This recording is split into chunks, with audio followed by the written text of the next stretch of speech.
Et durant ce passage, nous allons transiter les commentaires sur un autre avion qui tout à l'heure ne nous permettra pas de nous exprimer.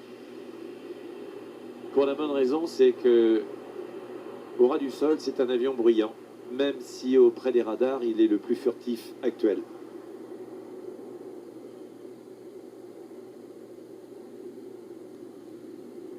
Un autre avion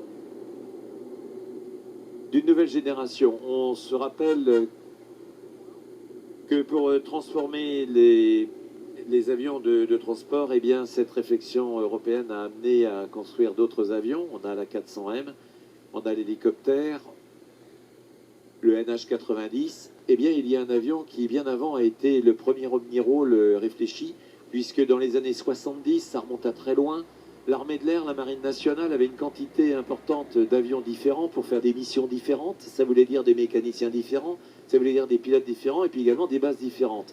On dispersait nos forces, il fallait un avion intercepteur à tel endroit, mais il fallait un bombardier à un autre, et il fallait également le stratégique avec la puissance nucléaire, et il fallait également la reconnaissance, il fallait plein de choses.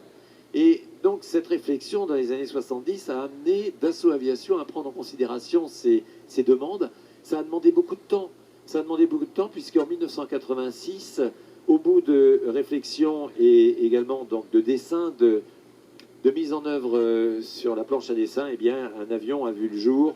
Il s'appelle le Rafale et il est devenu le champion incontesté de la polyvalence, à la pointe dans toutes les missions, que ce soit pour l'armée de l'air, mais aussi pour la marine. Et c'est maintenant un réel multiplicateur de force. Dassault Aviation, il a développé une interface homme-machine unique au monde, dans un poste de pilotage qui offre tout ce qu'un pilote peut attendre d'un avion omnirôle. D'abord, les commandes du Rafale sont électriques, numériques. 2 mini-manches, 2 bras, un à droite, un à gauche, 2 mains. Chaque main posée sur un manche et le manche à droite pour piloter l'avion, à gauche un manche unique pour 2 moteurs.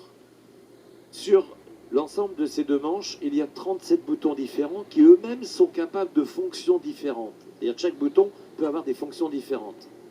Et ça permet en fait au pilote de ne jamais lâcher les mains et donc les commandes, et d'avoir toujours les mains sur les commandes, d'où le fameux système 3M, main, manette,